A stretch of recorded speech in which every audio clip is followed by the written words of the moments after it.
Disclaimer: everything that I talk about in this video is not canon to the Bible, and it is only canon to the Gnostic texts. And you have to understand, the whole idea of Gnosticism is to flip Christianity and every Abrahamic religion on its head. When I joke around, it is literally just jokes. Don't take it serious. I get that this, is a lot of blasphemy going on. Anyways, have fun with the video. There is no exact same creation story when it comes to the Gnostic teachings, but they do have correlations, and that's what we're going to be exploring today. We begin with the Father.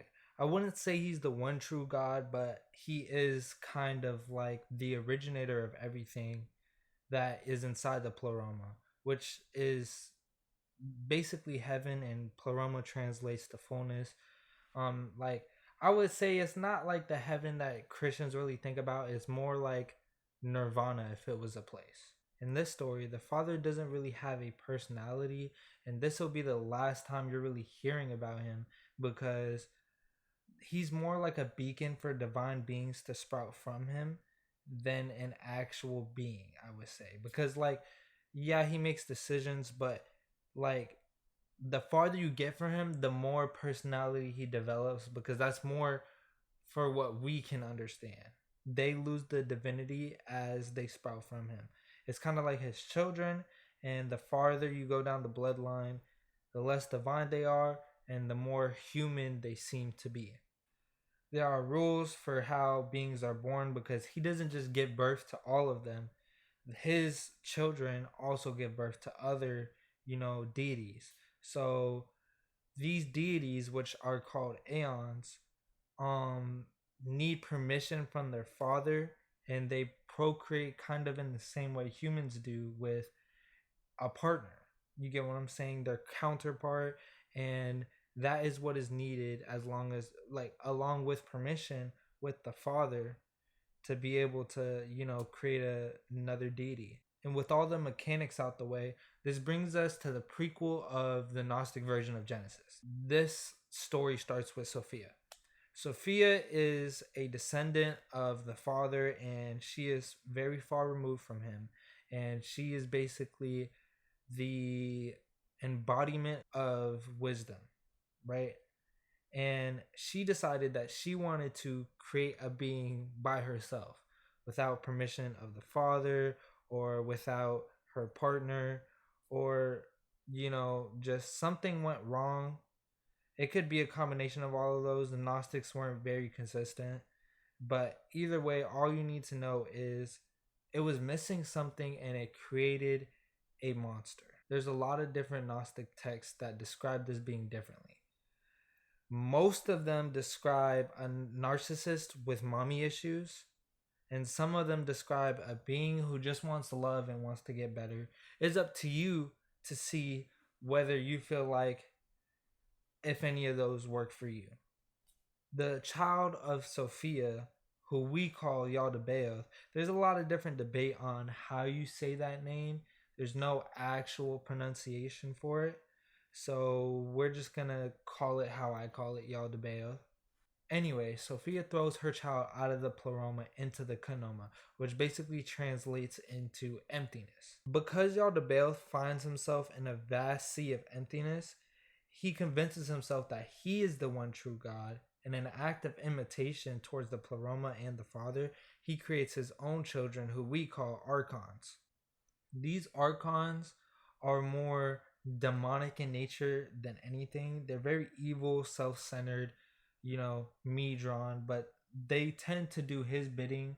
There's, stories later on where they, like, some betray him for good and stuff. They seem to have their own personalities, but if we're starting off, they seem to be twisted, and they enact his will, kind of like angels do in the book of Genesis for God. So Yaldabaoth decides that he wants to create a universe, and in this universe, he's going to set rules that only he can control and break whenever he feels like it.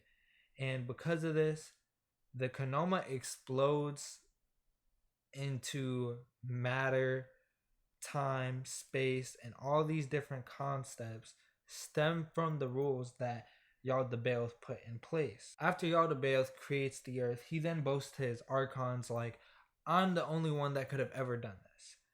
I am the one true God. Sophia, his mother, hears this and basically clocks him and is like, look, you're not the one true God. You're ignorant. And she gives him the name Samael, which basically means foolish God, blinded God, the blinded, the fool. You know, that type of, like, those type of things, right?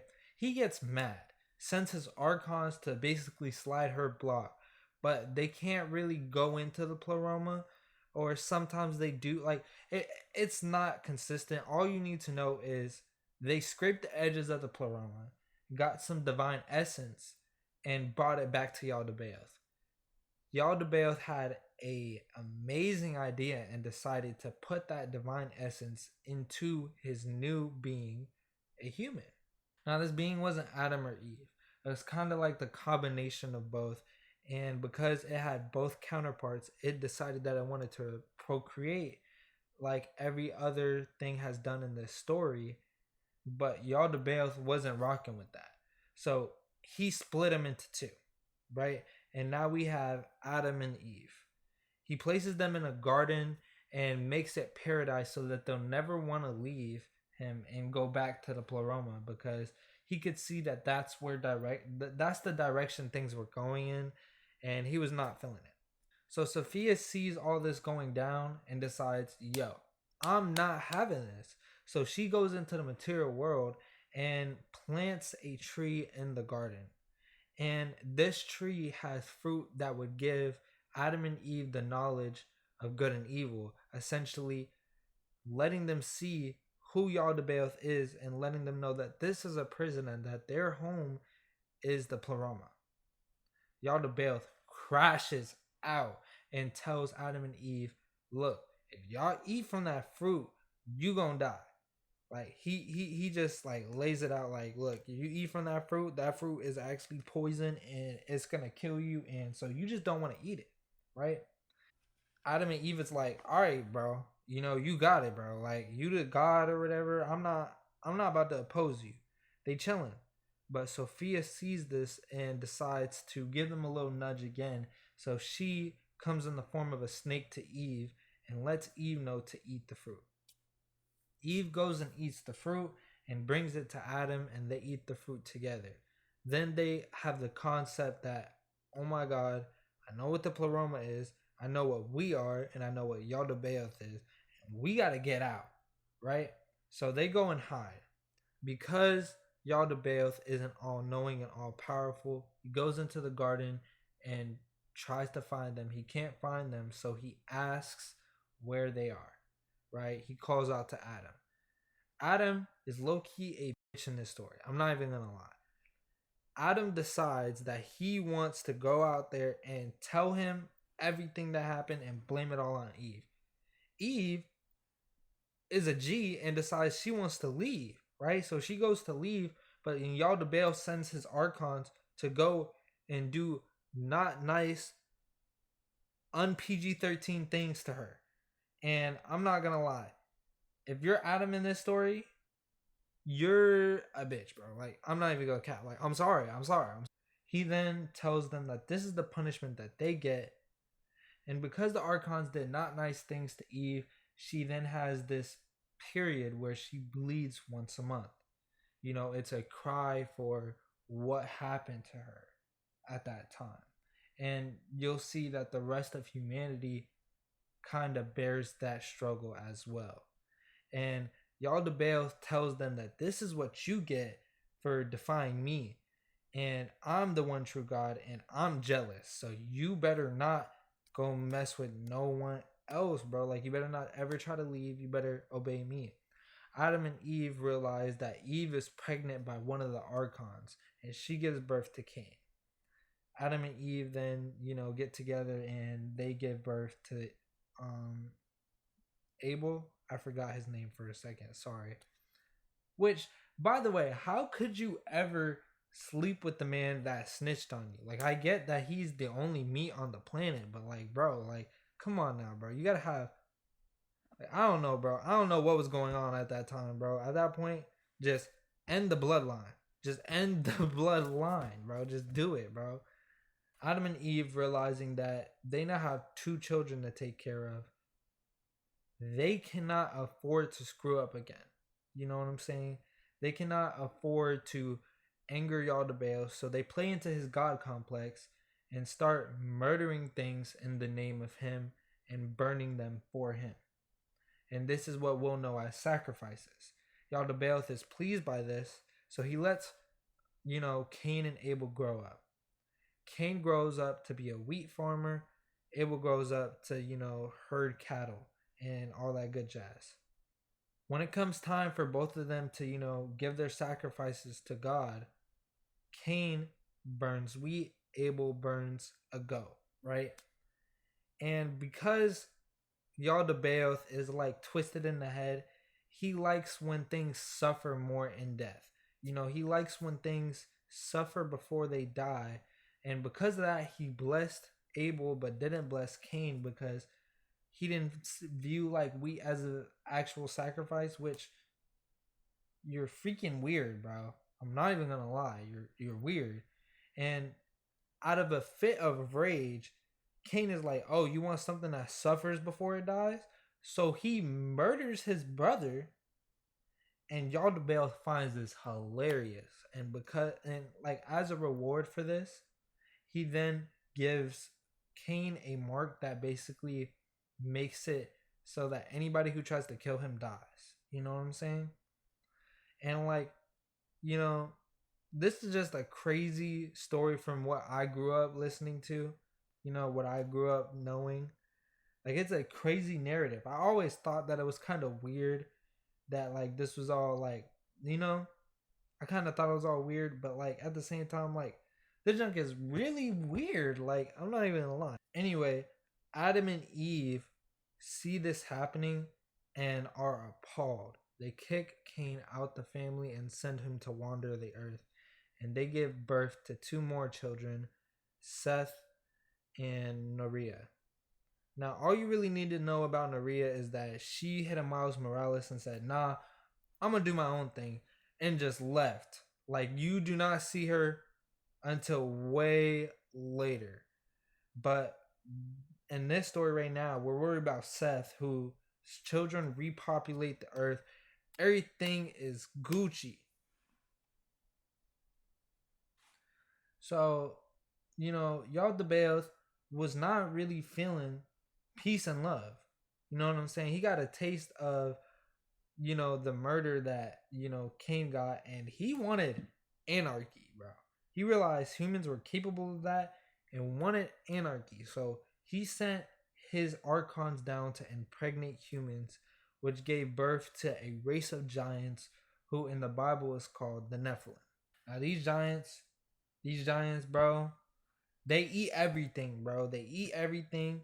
They kill everything. They start eating people. It's like Attack on Titan, but less gruesome. And what I mean by that is not everybody was in the fear of getting eaten because there's only so many giants. So people were still living and stuff. And the people that were living was also getting fucked over too, because at that same time, the other archons that came down to impregnate the humans stayed to teach them stuff like war, magic, different fucked up shit. You know what I'm saying? They just taught them a bunch of shit that was not gonna benefit them at all. It was just giving them Glocks and ARs and telling them to go slide each other. You know what I'm saying? They were just fucking shit up. Yaldabaoth is having a laugh at this, bro. He is enjoying this.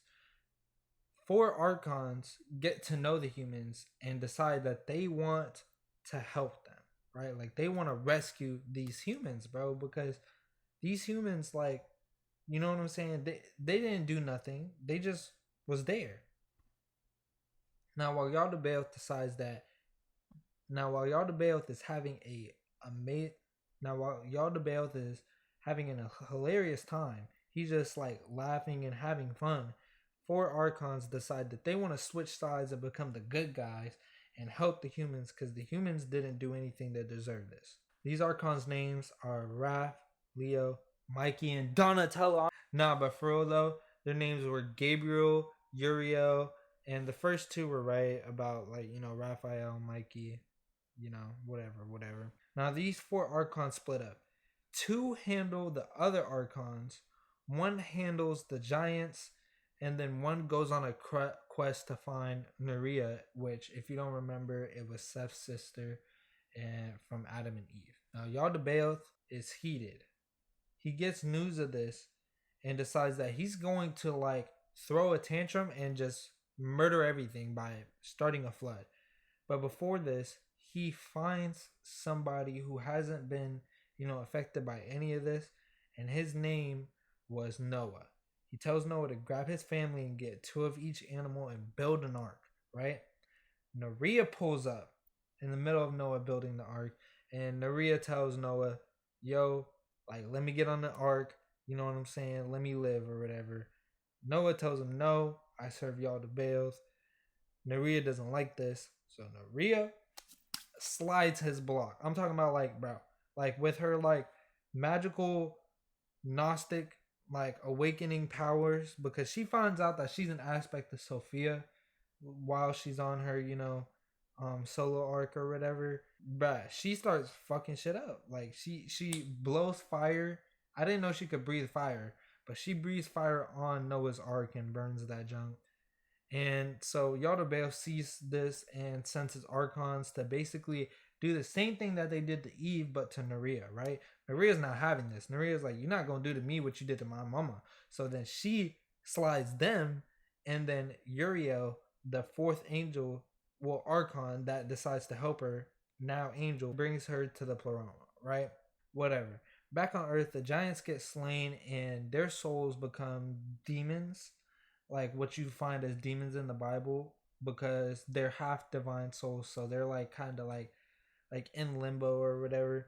And then the angels that were fighting the archons bind the archons underground in Earth, and Yaldabaoth is like really pissed, and he realizes that if the Pleroma wanted to, they could come down and fuck his shit up. So he decides to strike a deal with the Pleroma. He won't mass murder everybody again after, he does the flood. He won't mass murder them if the Pleroma doesn't decide that they want to, fuck his shit up. So basically, essentially, a bunch of humans don't die, right? And he gets to keep playing with his playthings, right? That's the deal that they come to.